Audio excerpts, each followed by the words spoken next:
찬양하겠습니다. 나는 전능하신 아버지 하나님 천지의 창조주를 믿습니다. 나는 그의 유일하신 아들 우리 주 예수 그리스도를 믿습니다.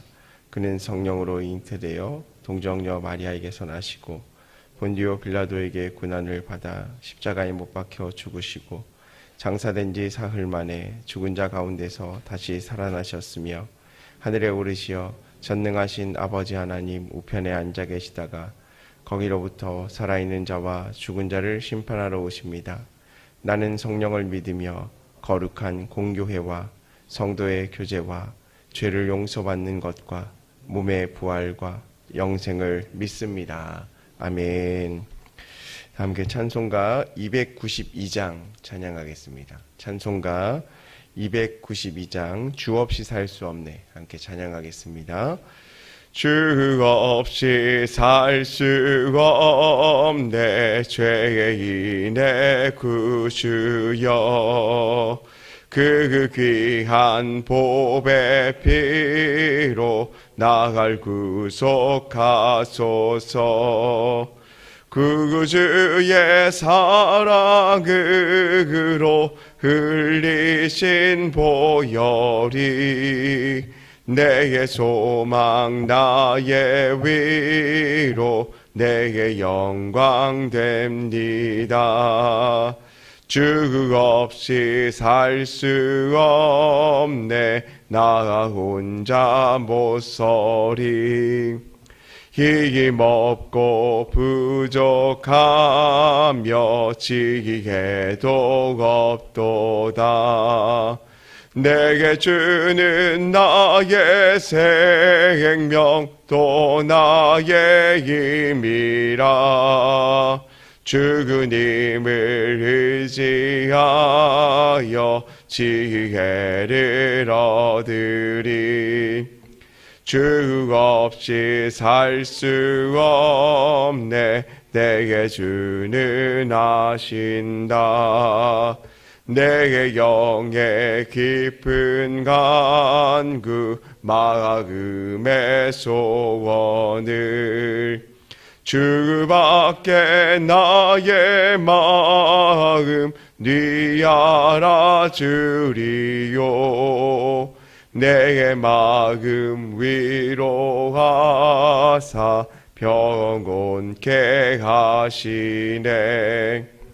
주 없이 살 수 없네 세월이 흐르고 이 깊은 고독 속에 내게 생명 끝나도 사나운 풍랑일 때 날 지켜주시네. 내 곁에 계신 주님 늘이 우리 4절 한 번 더 찬양하겠습니다. 주 없이 살 수 없네 주 없이 살 수 없네 세월이 흐르고 이 깊은 고독 속에 내의 생명 끝나도 사나운 풍랑일 때 날 지켜주시니 곁에 계신 주님 늘 힘이 됩니다. 아멘. 오늘 함께 보실 하나님의 말씀은 사사기 8장 2절, 3절 말씀입니다. 구약성경 373면에 있는 사사기 8장 2절에서 3절까지 말씀 함께 보겠습니다. 한 목소리로 읽겠습니다. 기드온이 그들에게 이르되 내가 이제 행한 일이 너희가 한 것에 비교되겠느냐. 에브라임의 끝물 포도가 아비에셀의 만물 포도보다 낫지 아니하냐. 하나님이 미디안의 방백 오렙과 스앱을 너희 손에 넘겨주셨으니 내가 한 일이 어찌 능히 너희가 한 것과 비교되겠느냐 하니라. 기드온이 이 말을 하매 그때 그들의 노여움이 풀리니라. 아멘. 예물 봉헌하겠습니다. 감사헌금 양은영 권사님, 1,000번 재물 이승길 집사님, 황의돈 집사님, 조건우 장로님, 김필령 권사님 무명으로 2분 드리셨습니다. 김준우, 김준성, 오선경, 김유신, 유예림, 김혜자, 유용선, 유준경, 장진혁, 장규식, 김정옥, 장진용, 김서율, 박연희, 김봉재 성도님 예물 드렸습니다. 기도합니다. 사랑과 은혜가 풍성하신 하나님 감사합니다. 오늘도 우리에게 귀한 날을 허락하여 주시고 하루의 첫 시간 우리의 삶을 드려 주님 앞에 예배 드릴 수 있도록 인도하심에 감사를 드립니다. 우리의 모든 삶이 주님의 은혜의 장중 가운데 있음을 믿음으로 고백하며 이 시간 주님의 은혜를 간구하며 나아가오니 주여 우리에게 말씀하여 주시고 은혜를 내려 주옵소서. 특별히 기도의 제목을 적어 하나님 앞에 예물 드린 손길들이 있습니다. 하나님 그 예물의 기도마다 주님께서 들으시고 응답하시고 기억하여 주시옵소서. 또한 주님의 뜻이 나타날 수 있도록 은혜를 베풀어 주옵소서. 또한 믿음으로 주님 앞에 나와 간절한 마음으로 기도하는 우리 성도님들 한 분 한 분 기억하여 주시고 그 기도의 가운데 역사님이 크게 하여 주시고 우리가 알지 못하는 크고 은밀한 비밀을 보여 주옵소서. 담임 목사님 지금 안식월 가운데 계십니다. 하나님 영육간의 강건함 허락하여 주시고 또 영육간의 회복이 있게 하여 주셔서 후반기 사역을 감당함에 있어 부족함 없도록 주님께서 채우시는 시간 되게 하여 주옵소서. 이 시간 말씀 가운데 나아갑니다. 말씀 가운데 주님 역사하여 주시고 주님 우리에게 은혜를 더하여 주옵소서. 감사드리며 사랑이 많으신 예수님의 이름으로 기도합니다. 아멘. 오늘은 사사기 8장 2절에서 3절까지의 말씀을 가지고 지혜라는 제목으로 함께 말씀의 은혜를 나누고자 합니다. 오늘 우리가 계속적으로 보고 있는 것은 기드온을 통하여서 미디안을 정복하고 미디안의 그 군대를 물리치는 장면들을 계속 나누고 있습니다.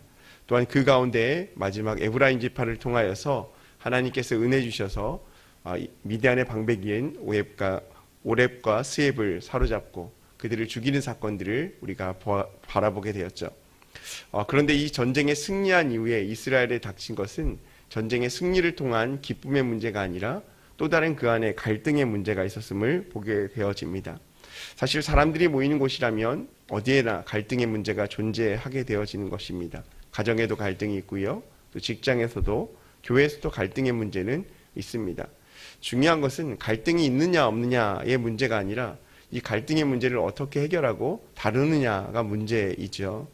오늘 말씀을 통해 기드온이 어떤 지혜를 통해서 이 갈등의 문제를 해결하고 있는지 좀 우리가 살펴보고 우리의 삶 가운데도 갈등의 문제가 있을 때 우리가 어떻게 그 문제를 접근해야 될지를 한번 살펴보고자 합니다. 어제 말씀이었던 8장 1절 말씀에 보면 에브라임 사람들이 기드온에게 나와 이렇게 얘기합니다. 우리가 미드안과 싸우러 갈 때에 왜 우리를 먼저 부르지 않았느냐? 이것이 갈등의 문제죠. 사실 이것은 무슨 말입니까? 에브라임 사람들이 이 기드온의 요청에 의해서 그 미디안 사람들을 물리치고 정복하고 나니에 이제 승리를 만끽하는 과정 가운데 먼저 에브라임 사람들이 기드온에게 얘기하는 거죠. 진작에 우리를 불렀더라면 더 큰 승리를 이루었을 텐데 서운하다. 이 얘기인 거예요. 왜 처음부터 우리를 부르지 않고 나중에 우리를 불러서 비록 승리를 하긴 했지만 왜 그 전쟁의 기쁨을 누리지 못하게 하느냐? 서운하다. 이 얘기를 하고 있는 거죠. 사실 여기서 다투었다라고 어제 말씀엔 크게 다투었다라고 말하고 있는데요. 사실 다툼에는 쌍방간의 다툼이라고 합니다. 근데 원어의 의미로 보면 리브라는 단어를 쓰고 있는데 이거는 대적하다, 책망하다, 불평하다라는 의미를 담고 있습니다. 그러니까 일방적으로 기드온을 향하여서 에브라임 지파 사람들이 불평하고 책망하고 대적하였다라는 말을 하고 있습니다. 그 말은 기드온은 듣고 있었고 에브라임 지파 사람들은 계속적으로 질책하고 있었다. 이런 말이죠. 우리가 이 말씀을 통해서 우리가 볼 수 있는 것은 이러한 다툼과 이런 책망과 질책이 에브라임 지파 사람들의 일방적인 다툼이었다라는 것을 볼 수 있습니다. 그럼 우리 질문할 수 있습니다. 왜 그들이 기드온을 향하여서 이런 다툼과 책망과 불평한 모습이 있었는가? 그 이유가 앞서 설명한 것처럼 우리를 먼저 부르지 않았다는 거예요. 그런데 사실 우리를 부르지 않았다는 것 자체로만으로 기드온에게 책망하는 것은 또 이해가 우리가 되지 않습니다. 왜 그렇습니까? 우리는 하나님의 시선으로 기드온이 어떻게 부름받았는지 또 이스라엘 백성들이 어떻게 선택받고 어떻게 300용사가 남게 되어서 미드안과 대적하고 또 그들이 칼과 창으로 전쟁한 것이 아니라 나팔과 횃불과 항아리를 통하여서 그들이 하나님이 이기신 전쟁을 경험했다는 걸 알고 있기 때문에 사실상 에브라임 지파의 이런 질책에 대해서는 우리가 납득하지 못할 수 있습니다. 하지만 그 전쟁의 현장 가운데 참여하지 않았던 에브라임 사람들의 입장에서는 우리를 먼저 불렀다면 이 큰 영광이 더 우리에게 있었을 텐데 좀 서운하다, 이런 말을 하고 있는 것 같습니다. 여러분, 우리가 가정에서도 마찬가지죠. 내가 이렇게 수고했는데 몰라준다고 하면 서운합니다. 또 직장에서도 나의 수고와 내가 정말 열심히 일하는 것에 대해서 칭찬하지 않고 다른 사람들만 상대적으로 칭찬한다면 그것이 서운할 수 있죠. 또 교회에서도 마찬가지입니다. 우리가 어떤 봉사일을 직분을 감당할 때에도 내가 충분히 감당할 수 있는데 왜 나에게 얘기하지 않았느냐. 사실상 여러 가지 상황 가운데서 우리가 함께 봉사의 직무를 감당하지만 그 영광을 취하고 싶고 그 봉사의 노고는 취하고 싶지 않은 우리의 연약함들을 우리가 또 보게 되어지는 것이죠. 사실 갈등의 대부분은 어디서부터 시작될까요? 인정받지 못한 서운함에서부터 시작되는 겁니다. 나도 그렇게 할 수 있는데, 나도 그렇게 충분히 할 수 있는데 나를 부르지 않았다. 그때 내가 있었다면 더 잘할 수 있었는데 나를 하지 않았다라는 겁니다. 여러분, 우리의 모습 가운데 이런 모습들이 참 많이 있죠. 어떤 모습입니까? 막상 부르는 것에서는 부담스러워요.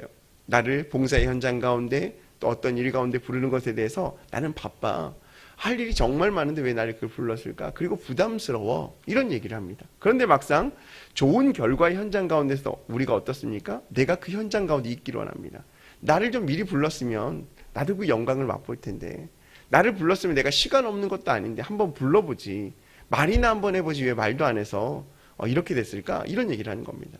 사실 갈등의 현장을 보면 인정받지 못함에 대한 부분은 무슨 말일까요? 내 마음이 중요한 거죠. 내가 정말 헌신하고 싶고 봉사하고 싶으면 그곳에 참여할 수 있지만 또 마음이 이미 떠나 있는 상태에서 결과만을 중요시하는 우리의 모습들을 보면서 갈등의 대부분이 그런 인정받지 못하는 서운함에 대해서 시작된다라는 겁니다. 여러분, 레오나르도 다빈치가 최후의 만찬이라는 그림을 그렸고 아주 유명한 그림이 되었습니다. 그런데 그 그림을 전부 다 처음부터 끝까지 레오나르도 다빈치가 그리지 않았다고 해요. 그러니까 색칠하는 부분에서 일부분은 제자들에게 그 덧칠을 하고 색칠을 부탁했다고 합니다. 그런데 사람들이 그 덧칠하는 모습을 통해서 다빈치에게 이렇게 얘기했다고 해요. 당신의 제자들 참 그림 잘 그리네요. 당신의 그림 가운데 제자들의 그 붓칠이 돋보입니다 라고 얘기했다고 합니다. 그럴 때 다빈치가 이렇게 얘기했다고 해요. 내가 그린 부분을 칭찬받는 것보다 제자들이 칭찬받는 게 더 기쁩니다 라고 얘기했다는 거죠. 사실 쉽지 않은 이야기입니다. 리더로서 자신이 칭찬받고 인정받는 것이 그 제자들에게 간다라는 것은 용납하기가 쉽지 않은 부분이죠. 그것은 어떤 마음이 있어야 됩니까? 관용의 마음이 있어야 되고요, 배려의 마음이 있어야 되고요, 또 칭찬에 대한 그 모습이 나만을 향해야 된다라는 모습들을 해서는 안 된다라는 것을 보여주는 것이죠. 여러분, 오늘 이러한 갈등의 현장 가운데서 기드온은 어떻게 대답하고 있습니까? 8장 2절 말씀인데요, 오늘 말씀 한번 읽어보겠습니다. 함께 읽습니다. 기드온이 그들에게 이르되 내가 이제 행한 일이 너희가 한 것에 비교되겠느냐? 에브라임의 끝물 포도가 아비에셀의 만물 포도보다 낫지 아니하냐? 라고 말합니다. 기드온은 애써 변명하지 않습니다. 내가 사실 연약한 자였는데 하나님이 나를 불렀고 13만 대군 미디안의 대군 가운데 많은 사람들을 불렀지만 하나님께서 다 돌려보내고 300명만 남게 하셨고 무기도 갖지 않고 그냥 나팔 불고 항아리 깨뜨려서 횃불 들고 우리가 이겼다. 이 모든 것이 하나님이 시켜서 내가 한 것이지 나의 의도와 상관없다라고 변명하지 않았습니다. 그리고 마지막에 내가 너희들을 불러줘서 너희가 큰 승리를 경험하지 않았냐라고 에브라임 사람들을 오히려 책망하지도 않습니다. 도리어 뭐라고 말합니까? 내가 당신들이 한 에브라임 지파 사람들이 한 일과 어찌 비교가 되겠느냐라고 말합니다. 그러면서 뭐라고 말합니까? 에브라임의 끝물 포도가 아비에셀의 만물 포도보다 낫지 않느냐. 그러니까 당신이 비록 마지막에 이 오렙과 스엡의 방백을 정리하며 미디안을 정리한 그 일이 사실상 앞에 한 모든 일보다 커다란 일입니다. 그러니까 이 승리의 가장 큰 공은 당신들에게 있습니다. 나보다 당신들이 더 큰 공을 세웠습니다 라고 칭찬한 겁니다. 기드온도 어쩌면 자기 자리를 지키고 싶었을지도 모릅니다. 내가 리더로서 마땅히 이 일을 감당함에 있어서 나는 이렇게 했고 그 일에 대해서 나는 인정받고 싶다라고 얘기할 수 있습니다. 하지만 기드온은 그렇게 하지 않았습니다. 자기의 자리를 지키려 하지 않고 오히려 에브라임 지파의 상대적인 수고를 더 높이고 인정했습니다. 그러자 어떻게 되었습니까? 그들의 분이 풀렸습니다. 3절 말씀에 보면 이렇게 말하죠. 하나님이 미디안의 방백 오렙과 스엡을 너희 손에 넘겨주었으니 내가 한 일이 어찌 너희가 한 것과 비교되겠느냐. 기드온이 이 말을 하매 그때 그들의 노여움이 풀리니라. 사람이 참 간사하죠. 기드온이 먼저 이스라엘 지파의 지도자가 자신을 낮추고 또 에브라임 사람들을 높이자 에브라임 지파 사람들이 자신의 마음이 풀렸다라고 이야기하고 있습니다. 여러분, 기드온은 자기의 자리를 지키려 하지 않았습니다. 그리고 상대의 수고를 인정하고 높였습니다. 그리고 그 한마디에 에브라임 사람들의 분노가 풀리게 되어지는 것이죠. 우리가 인정받으려고만 한다면 사실상 마음에 실망감이 많이 있습니다. 왜 그렇습니까? 상대적인 거기 때문에 그래요. 누군가 인정받으면 누군가는 책망을 받고 또 공동에서 삶이 인정받으면 또 다른 공동체가 책망을 받는 것처럼 느껴지기 때문입니다. 아무리 잘해도 인정받는다는 건 쉽지 않아요. 때로는 나는 정말 열심히 하고 있는데 다른 공동체 사람들 때문에 피해를 본다라고 생각하는 경우가 참 많아요. 제가 벌써 군대를 제대한 지가 한 27년 정도 됐더라고요. 갔다 온 지가 얼마 안 됐죠. 작년이랑 비교하면 얼마 안 됐는데 그때를 생각하면 참 다시 돌아가고 싶지 않은 시절이었어요. 많은 이제 군대 폭행들이 많이 없어진 상태에서 갔지만 가장 두려운 시간이 점호 시간하고 준비태세가 걸릴 시간이었어요. 준비태세가 걸리면 항상 이제 산속으로 짐을 가지고 이제 가요. 그러면 항상 연례 행사가 있어요. 병장이 상병을 때리고 상병이 일병을 때리고 일병이 이등병을 때려요. 근데 그걸 하는 이유가 군기를 잡는 거예요. 쓸데없는 것들을 다 꼬투리 잡아서 상병이 제대로 못하니까 1, 2등병이 이렇게 한다. 그러면 상병이 어떻게 할까요? 병장이 담배 피러 가면 너희 1병이 못하니까 2등병들이 이렇게 한다. 1병은 어떻게 해요? 너희가 못해서 우리가 혼난다. 이러는 거예요. 근데 사실상 그 안에 분위기는 우리가 긴장하고 잘하자 이런 분위기예요. 근데 그 안에 억울한 사람들이 있을까요? 없을까요? 있어요. 누군가는 정말 열심히 하지만 그 공동체 가운데 뭔가를 하기 위해서 어쩔 수 없이 책망받고 또 질책받는 경우가 있단 말이에요. 우리의 공동체도 어떻습니까? 그런 억울한 일들이 있죠. 나는 정말 열심히 잘하고 있는데 다른 사람들 때문에 내가 책망받거나 또 질책받는 경우가 있다라는 것입니다. 여러분, 그런데 중요한 건 뭡니까? 책망을 통해서는 그 공동체가 온전히 설 수 없다라는 거예요. 그래서 오늘 기드온처럼 인정받지 못했을 때는 누구나 화가 나고 절망이 되지만 보상심도 작동이 됩니다. 하지만 오늘 기드온이 했던 행동처럼 자신이 겸손하고 칭찬하는 것은 사람의 마음을 녹인다라는 것입니다. 그리고 결국에는 어떻게 됩니까? 이 이스라엘의 공동체를 다시 한번 세워가는 살리는 힘이 되어진다라는 것이죠. 에브라임 지파를 잠깐 보면 에브라임 지파는 자기 지파에 대한 자부심이 큰 것은 좋지만 자존심이 크진 않았어요. 자존심을 세우려고 했어요. 무슨 말입니까? 인정받으려고 하는 욕구가 너무나 컸다라는 거예요. 여러분, 자부심과 자존심이 뭡니까? 자부심은 내가 아닌 내가 하는 분야에 대한 자랑스러움이에요. 내가 어떤 공동체에 속해 있다. 내가 이런 공동체에 속해 있다라는 것을 이해하는 거죠. 근데 자존심은 뭡니까? 그 분야에서 일하는 나를 지키기 위한 방어기제예요. 내가 어떤 사람인데, 내가 이런 사람인데 나를 이렇게 생각해? 라는 것이 자존심이라는 거죠. 여러분, 중요한 건 우리 마음 가운데 자부심을 갖고 하는 것이 필요해요. 무슨 말입니까? 내가 그리스도인이다. 내가 하나님의 자녀다. 그렇기 때문에 하나님의 자녀로서 이러한 삶을 살아간다는 자부심이 너무나 중요한 거죠. 예전에 강기슭에 한 나무가 있었습니다. 그 나무가 강가에 있는 갈대를 항상 비웃었어요. 너는 왜 이렇게 바람에 흔들리기만 하고 꼿꼿하게 서 있지 못하니? 라고 얘기했다고 합니다. 근데 어느 날 태풍이 불어자 어떤 일이 벌어졌을까요? 자신을 자랑했던 나무는 견디다 못해 부러졌고 바람에 흔들렸던 갈대는 그 태풍을 이겨냈다라는 겁니다. 여러분, 누가 더 강한 사람일까요? 자부심을 가지고 온유와 겸손을 잃지 않는 사람이 진짜 강한 사람이라는 거예요. 누구에게나 자부심이 있어요. 하지만 자신의 삶 가운데 온유하고 겸손을 잃지 않는 그 사람이 진짜 강한 사람이다라는 것입니다. 더 중요한 건 무엇입니까? 오늘 기드온이 에브라임 지파 사람들에게 자신을 낮추고 그들을 높일 수 있는 이유가 무엇일까요? 그의 마음 가운데는 이 모든 전쟁의 승리가 나의 능력, 에브라임 에브라임 지파의 능력이 아니라 하나님의 승리였다는 것을 믿음으로 고백했기 때문입니다. 다시 한번 3절 말씀을 보면 뭐라고 나옵니까? 하나님이 미디안의 방백 오렙과 스엡을 너희 손에 넘겨주었다고 말합니다. 에브라임 지파 사람들이 오렙과 스엡을 죽였지만 누가 그들을 넘겨줬다고 말합니까? 하나님이라고 말하는 거예요.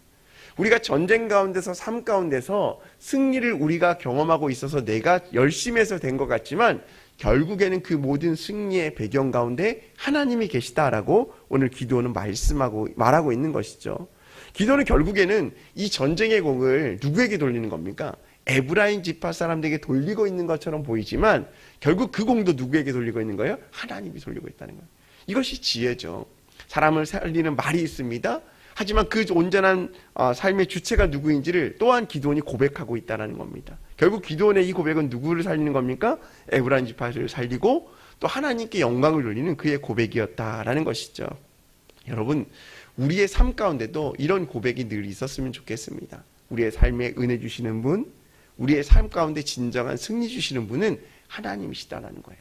우리의 능력, 공동체의 능력보다 그 가운데 행하시는 하나님의 능력이 우리를 세워가고 우리를 또한 새롭게 일으켜 간다는 사실들을 우리가 좀 기억했으면 좋겠습니다. 그래서 우리의 입술로 날마다 하나님께 영광을 돌리는 저와 여러분이 되었으면 좋겠습니다. 여러분, 오늘 본문이 이렇게 말하죠. 기드온이 이 말을 하매 그들의 노가 풀리니라. 결국 기드온이 자신을 낮추고 하나님과 에브라임 지파 사람들을 높임으로 말미암아 그 모든 이스라엘 공동체가 건강하게 세워졌다라는 것입니다. 사랑하는 성도 여러분, 이것이 지혜이죠. 지혜는요, 나를 낮추는 것에서부터 시작됩니다. 그리고 그것을 통하여서 공동체가 살아나는 것입니다. 여러분, 갈등은 언제나 일어날 수 있습니다. 그러나 겸손한 대답과 칭찬, 그리고 하나님께 영광을 돌리는 태도로 말미암아 갈등이 화평으로 변화될 수 있다라는 사실들을 우리가 기억했으면 좋겠습니다. 오늘날의 삶 가운데 가정에서, 또 직장에서, 교회에서, 또 우리의 삶의 전반에서 이러한 하나님께서 주신 지혜로 말미암아 하나님을 높이고 하나님께 영광을 돌리고 우리 공동체를 세워갈 수 있는 저와 여러분의 삶이 되셨으면 좋겠습니다. 나를 낮추는 것을 통하여서 우리 공동체가 다시 한번 세워질 것들을 기대하면서 모든 하나님께 영광을 돌리며 주님 앞에 온전한 삶을 살아가는 저와 여러분들의 삶이 되시기를 주님의 이름으로 소망합니다. 우리 함께 기도하겠습니다. 금주의 기도 제목 가지고 함께 기도합니다. 십자가 은혜로 친밀함을 회복하게 하소서. 교회와 담임 목사님을 위해서, 성도들의 영적, 육적 건강을 위해서, 선교사님의 사역을 위해서, 또 우리 말씀을 기억하시면서 또 기도하시고, 또 우리 이 시간 주여 삼창하시고 함께 기도 제목 가지고 한 목소리로 기도하겠습니다. 함께 기도합니다. 주여